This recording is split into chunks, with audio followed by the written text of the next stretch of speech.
មន្ទីរពេទ្យកុមារអង្គរដែលស្ថិតនៅក្នុងក្រុងសៀមរាបខេត្តសៀមរាបគឺជាមន្ទីរពេទ្យមនុស្សធម៌មួយដែលបានបើកដំណើរការក្នុងឆ្នាំ1999ដើម្បីផ្តល់សេវាថែទាំសុខភាពប្រកបដោយក្តីមេត្តាករុណាគុណភាពនិងមិនគិតកម្រៃដល់កុមារក្នុងប្រទេសកម្ពុជាទាំងអស់ដោយស្របទៅនឹងគោលការណ៍របស់រាជរដ្ឋាភិបាលកម្ពុជាក្រោមកិច្ចសហការជាមួយក្រសួងសុខាភិបាលហើយសម្រាប់រយៈពេល27ឆ្នាំមកនេះមន្ទីរពេទ្យកុមារអង្គរបានផ្តល់ការថែទាំនិងសង្គ្រោះកុមារជិត3លាននាក់ក្នុងនោះជារៀងរាល់ថ្ងៃមានកុមារប្រមាណជា400នាក់ដែលស្មើទៅនឹង120,000នាក់ក្នុងមួយឆ្នាំបានមកទទួលការព្យាបាលនៅមន្ទីរពេទ្យកុមារអង្គរដែលក្នុងឆ្នាំ2025កន្លងទៅបានផ្ដល់ការព្យាបាលដល់កុមារសរុបចំនួន122,313នាក់ដូច្នេះជាទូទៅក្នុងមួយឆ្នាំត្រូវចំណាយថវិកាប្រមាណ$6 លានដើម្បីដំណើរការដោយថវិកាទាំងនេះកន្លងមកទទួលបានពីសប្បុរសជនក្រៅប្រទេស 70% និងក្នុងប្រទេស 30%ជាប្រតិភូថ្នាក់ដឹកនាំនិងមន្ត្រីការក្បាលរដ្ឋកម្ពុជានិងដល់សប្បុរសបាននាំយកទៅថវិកាដោយមើលឃើញពីសារៈសំខាន់និងគុណតម្លៃរបស់មន្ទីរពេទ្យកុមារអង្គរនៅដើម្បីចែករំលែកក្តីស្រឡាញ់ដល់កុមារក្នុងឱកាសអបអរសាទរទិវាកុមារអន្តរជាតិកាកបាទក្រហមកម្ពុជាដែលមានសម្ដេចព្រះមហាក្សត្រីព្រះបរមរាជមាតាជាខ្មែរព្រះប្រធានកិត្តិយសនិងសម្ដេចគតិប្របណ្ឌិតប៊ុនរ៉ានីហ៊ុនសែនជាប្រធានបានបន្តឧបត្ថម្ភជាលើកទី9នៅថវិកាចំនួន$50,000រួមជាមួយគ្រឿងឧបភោគបរិភោគនិងសម្ភារៈប្រើប្រាស់មួយចំនួនដល់មន្ទីរពេទ្យកុមារអង្គរខេត្តសៀមរាបនាថ្ងៃទី4ខែមិថុនាឆ្នាំ2026តាំងពីឆ្នាំ2001ដល់បច្ចុប្បន្ននេះយើងបានផ្ដល់ការអប់រំការថែទាំសុខភាពដូចជាអនាម័យអាហារូបត្ថម្ភលោកសាស្ត្រាចារ្យវិជ្ជបណ្ឌិតង៉ែតពិសេសនាយករងនៃមន្ទីរពេទ្យកុមារអង្គរបានឲ្យដឹងថាក្រៅពីការផ្ដល់សេវាលើផ្នែកពិគ្រោះជំងឺក្រៅផ្នែកជំងឺសម្រាប់ពេទ្យផ្នែកវះកាត់ផ្នែកសង្គ្រោះបន្ទាន់ផ្នែកឯកទេសព្យាបាលភ្នែកផ្នែកសុខភាពមាត់ធ្មេញនិងសេវាព្យាបាលឯកទេសជំងឺមហារីកកុមារជាដើមជានេះទៅទៀតមន្ទីរពេទ្យកុមារអង្គរគឺជាមជ្ឈមណ្ឌលបណ្ដុះបណ្ដាលវិទ្យាសាស្ត្រមួយដែលទទួលស្គាល់ដោយក្រសួងសុខាភិបាលក្នុងឆ្នាំ2005ហើយចន្លោះពីឆ្នាំ2005ដល់2025មន្ទីរពេទ្យកុមារអង្គរបានធ្វើការបណ្ដុះបណ្ដាលលើវិទ្យាសាស្ត្រព្យាបាលនិងថែទាំដល់បុគ្គលិកសុខាភិបាលនិស្សិតវិទ្យាសាស្ត្រនិងសិស្សគិលានុបដ្ឋាបានចំនួន21,800 នាក់លើពីនេះទៅទៀតមន្ទីរពេទ្យកុមារអង្គរបានអនុវត្តកម្មវិធីសង្គ្រោះទារកនៅតាមបណ្ដាមន្ទីរពេទ្យមណ្ឌលសុខភាពនិងប៉ុស្តិ៍សុខភាពក្នុងខេត្តព្រះវិហារនិងកំពុងអនុវត្តក្នុងខេត្តសៀមរាបព្រមទាំងកម្មវិធីសុខភាពសហគមន៍ដែលចាប់ពីឆ្នាំ2001ដល់បច្ចុប្បន្នបានផ្ដល់ការអប់រំលើការថែទាំសុខភាពដូចជាអនាម័យនិងអាហារូបត្ថម្ភការបង្ការជំងឺដង្កាត់ផ្សេងៗនៅតាមបណ្ដាសាលាបឋមសិក្សានិងប្រជាពលរដ្ឋក្នុងសហគមន៍ទូទាំង13ក្រុងសុខនៃខេត្តសៀមរាបដែលដំណើរការទាំងនេះអាចប្រព្រឹត្តទៅបានគឺពឹងផ្អែកទាំងស្រុងលើមូលនិធិសប្បុរសធម៌ដែលគូផ្ដល់មូលនិធិការរៃអង្គាសថវិកានិងសប្បុរសជនទាំងក្នុងនិងក្រៅប្រទេសជាក់ស្ដែងដូចជានៅថ្ងៃនេះមានកាកបាទក្រហមកម្ពុជាជាដើមកាកបាទក្រហមកម្ពុជាក្រោមការដឹកនាំប្រកបដោយភាពឈ្លាសវៃនិងទឹកចិត្តសប្បុរសធម៌របស់សម្ដេចគតិប្រឌិតប៊ុនរ៉ានីហ៊ុនសែនប្រធានកាកបាទក្រហមកម្ពុជាជានិច្ចកាលតែងតែយកចិត្តទុកដាក់ខ្ពស់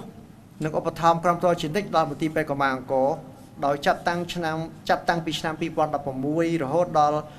មកកាកបាទក្រហមកម្ពុជាបានផ្ដល់នូវការឧបត្ថម្ភដល់មន្ទីរពេទ្យកុមារអង្គរសរុបចំនួន9លើកដែលគិតជាទឹកប្រាក់មានចំនួន1,370 លានរៀល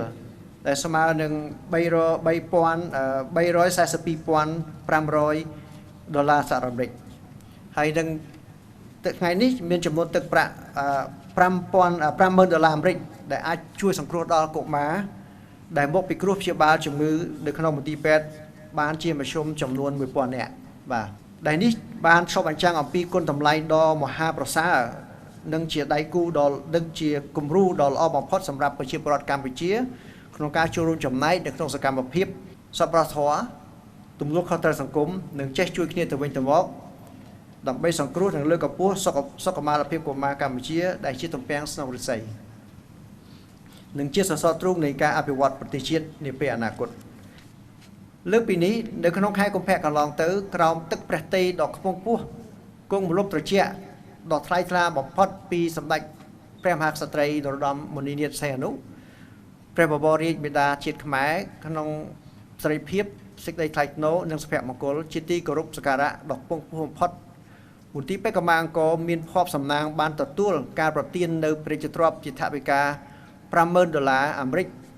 ដែលនេះគឺជាព្រះគុណដ៏ធំធេងបំផុតសម្រាប់ប្រជារាស្ត្ររបស់ទ្រង់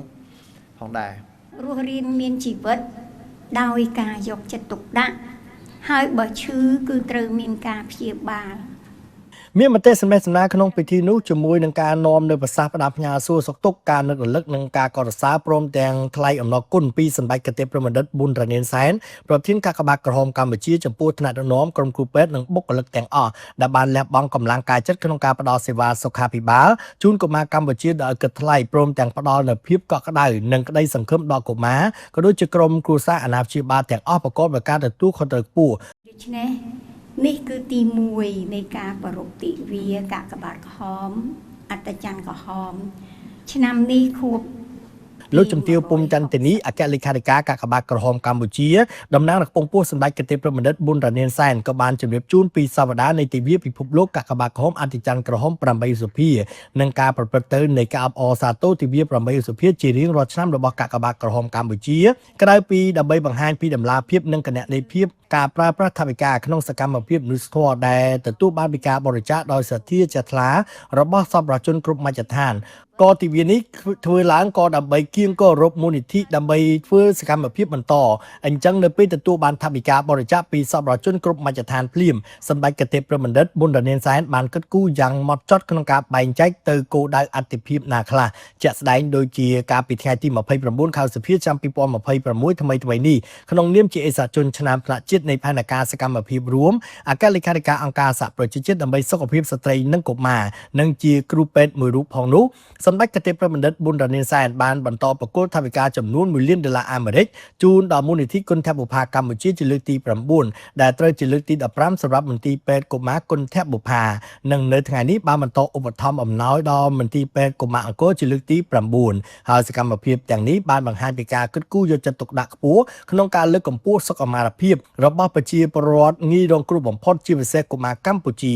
ទន្ទឹមនឹងការគិតគូរលើសុខភាពកុមារសម្ដេចកតេប្រមណ្ឌិតប៊ុនរ៉ានីនសែនក៏តែងតែបន្តឧបត្ថម្ភជាបន្តបន្ទាប់ដល់បណ្ដាមណ្ឌលសមាគមអង្គការមួយចំនួនដែលទទួលបន្ទុកចិញ្ចឹមនិងថែទាំដល់កុមារកំព្រាជនមានពិការភាពនិងចាស់ឥតទីពឹងរាប់រយនាក់ថែមទៀតផងក្នុងការនោះដែរលោកជំទាវពុំចន្ទនីក៏បានជម្រាបជូនពីសកម្មភាពសំខាន់ៗរបស់កាកបាទក្រហមកម្ពុជាដែលក្រៅពីការផ្ដល់អំណោយជួយសម្រាប់ការលំបាកខាងផ្នែកជីវភាពកាកបាទក្រហមកម្ពុជាក៏បានយកចិត្តទុកដាក់ទៅលើការងារបណ្ដុំបណ្ដាលនិងអប់រំផ្សព្វផ្សាយលើវិជាសង្គ្រោះបឋមក៏ដូចជាការចូលរួមយ៉ាងសកម្មក្នុងការទប់ស្កាត់ជំងឺឆ្លងនិងជំងឺមិនឆ្លងសំខាន់ចំនួន4ដែលរួមមានជំងឺមហារីកជំងឺរលាកភ្លើងដង្ហើមរ៉ាំរ៉ៃជំងឺបេះដូងសរសៃឈាមនិងជំងឺទឹកនោមផ្អែមដែលកំពុងប្រឈមក្នុងចំណោមប្រជាពលរដ្ឋទូទៅនាពេលបច្ចុប្បន្នតាមរយៈការបរិភោគមិនបានត្រឹមត្រូវដូចជាផ្អែមពេកប្រៃពេកខ្លាញ់ពេកអាហារកំប៉ុងច្រើនពេកផឹកគ្រឿងស្រវឹងនិងការជក់បរិលាក់ដូច្នេះលោកជំទាវបានជំរុញឲ្យយុវជនចូលរួមជួយផ្សព្វផ្សាយអប់រំបន្ត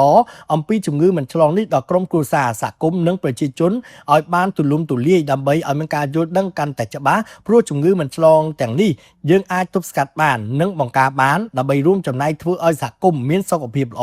និងមានភាពធន់នឹងអាកាសធាតុព្រោះប្រទេសជាតិអាចរីកចម្រើនបានគឺពឹងផ្អែកទៅលើមូលធនមនុស្សដែលមានទាំងចំណេះដឹងនិងមានសុខភាពល្អ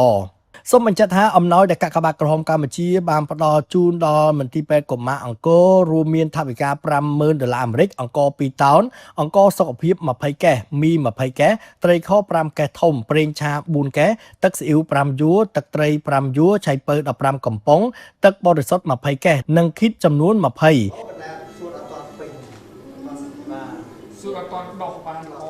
ជាមួយគ្នានេះក្រុមការងារកាកបាទក្រហមកម្ពុជាក៏បានអញ្ជើញចុះសួរសុខទុក្ខនិងឧបត្ថម្ភជូនទៅដល់គ្រួសារកុមារដែលកំពុងសម្រាប់ព្យាបាលនៅក្នុងមន្ទីរពេទ្យចំនួន100នាក់ក្នុងម្នាក់ៗទទួលបានគីតមួយកញ្ចប់ទឹកដោះគោប្រអប់2យួរនិងថវិកាចំនួន$50,000រៀលផងដែរខ្ញុំឈ្មោះឡាត់ផាឡាហើយនៅណានៅសៀមរាបហើយកូនសម្រាប់ពេទ្យហ្នឹងត្រូវគេចៅចាពីយប់3ថ្ងៃហើយឥឡូវបានធូរហើយគ្រូបានលិមកវាមកមានកាក់វិញមុនវាមកតែទឹកចាំន័យថាជំងឺហ្នឹងបានធូរណាចារីកផងក្តៅខ្លួនមកពីមកពេទ្យហ្នឹងចេះតែជាចៅមើលតាំងពីលពុកវានៅទូឥឡូវដល់មកកូនវាទៀតមកមើលតែពេទ្យហ្នឹងចិត្តល្អណាស់ពេទ្យហ្នឹងចិត្តល្អមែនតែនហើយមានអស់អីអត់មានអស់អីទេចាពួកខ្ញុំមានបានសមធម៌ចាតែបើយើងអត់មានបាញ់ក៏គេអាចលើកលែងបានដែរឲ្យយើងឲ្យយើងអ្នកអត់ពិតប្រាកដចា បានទទួលដឹងថាគាត់ទៅស្អោយកូនចៅឲ្យញ៉ាំលាងដៃនឹងសាប៊ូឲ្យស្អាតញ៉ាំទឹកស្អាតបន្លែប្លុកឲ្យលាងដើម្បីសុខភាពកូននិងចៅចាកុំឲ្យឈឺទៀតខ្ញុំអរគុណដល់សម្ដេចតាសម្ដេចយាយដែលបានជូនថវិកាហើយនឹងរបស់របរប្រើប្រាស់ហូបទាំងប្រមាណសូមឲ្យលោកទាំងពីរជួបតែសុខចម្រើនអាយុវែងបានថែរក្សាកូនចៅបន្តទៀតអរគុណចាឈ្មោះដែរសម្ដេចយាយសម្ដេចវណ្ណនីហ៊ុនសែនសម្ដេចតាសម្ដេចហ៊ុនសែនខ្ញុំជឿស្លាក់រ៉ាំរ៉ៃចាតែមូលហេតុនេះបានយើងជឿរឿងពេកមិនមិនក៏មើលនៅខេត្តយើងរបស់យើងចាខ្ញុំហួសមកដល់នឹងខ្ញុំចូលចិត្តមកខាងនឹងមកល្អដូចថាមើលជំងឺដិតដល់ហើយមានគិតអីទេអត់មានគិតអីទេអត់មានយកលុយទេខ្ញុំមានបានក្រក៏បានយកលុយទេទឹកចិត្តសម្ដេចល្អណាស់ល្អបានជួយអ្នកជំងឺទូទៅខ្ញុំសូមជូនពរឲ្យសម្ដេចបែងមានអាយុយឺនយូរប្រកែបានតាមថែរក្សាកូនចៅតទៅមុខទៀត